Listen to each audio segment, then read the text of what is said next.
દહેગામ તાલુકાના ગ્રામ્યમાં smart meter લગાવવા ઠેર ઠેર ઉગ્ર વિરોધ. કોંગ્રેસ સમિતિ આપ્યું આવેદનપત્ર. ગાંધીનગર જિલ્લાના દહેગામ શહેર અને તાલુકાના ગ્રામ્ય વિસ્તારમાં દહેગામ તાલુકા યુજીવીસીએલ કચેરીએ અગાઉ સ્માર્ટ મીટર લગાવાતા દહેગામ શહેરમાં શ્રીનાથ બંગલોઝ અને કેટલીક સોસાયટીમાં ભારે હોબાળો મચી ગયો હતો.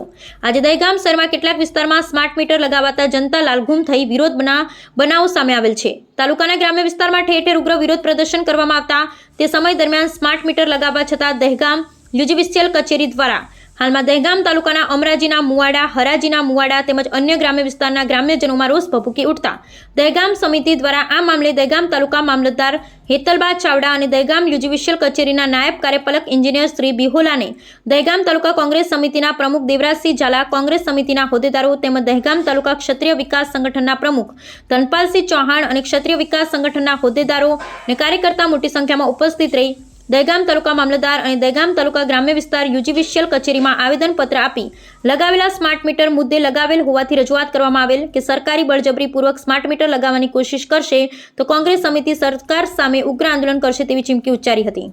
આવેદનપત્ર આપવાની કેમ ફરજ પડી? આવેદનપત્ર આપવાની ફરજ એટલા માટે પડી કે આ લોકો સ્માર્ટ મીટર લગાવે છે. સ્માર્ટ મીટર પછી પ્રીપેડ થવાના.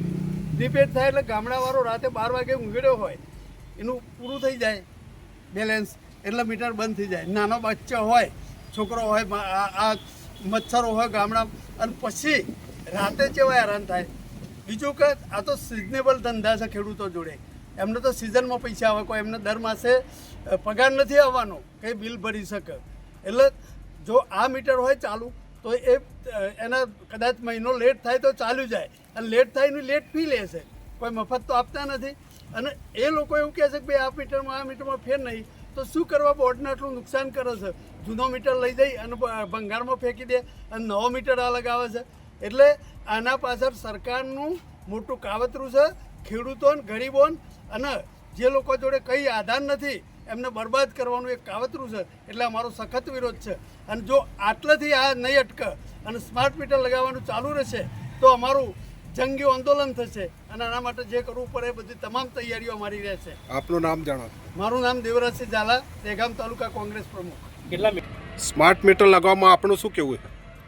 સ્માર્ટ મીટર લગાવવા માટે જે સરકારે ઝુંબેશ ચલાવી છે એ ઝુંબેશ ખરેખર ગામડાઓની અંદર નહીં પણ સમગ્ર ગુજરાતની અંદર જરૂર જ નથી. પહેલાં તો સ્માર્ટ મીટર એક એવી વસ્તુ છે કે ગરીબ માણસ હોય એને કોઈ પણ જાતની કંઈ ખબર પડે તો સ્માર્ટ મીટર અને સ્માર્ટફોન જે ઉદાહરણ આપે છે ને એ ખરેખર સ્માર્ટફોન અને સ્માર્ટ મીટરમાં ઘણો ફેર.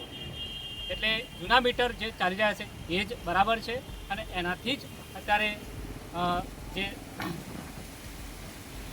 મીટરોનું જે બિલ આવે છે એ પણ ભરી શકે એવી રીતે આગળ વધીશું. અને જરૂર પડશે તો આગળ જરૂરી આંદોલન પણ કરીશું અને આનો સખત વિરોધ કરીશું. અત્યાર સુધી કેટલા મીટરો લાગે?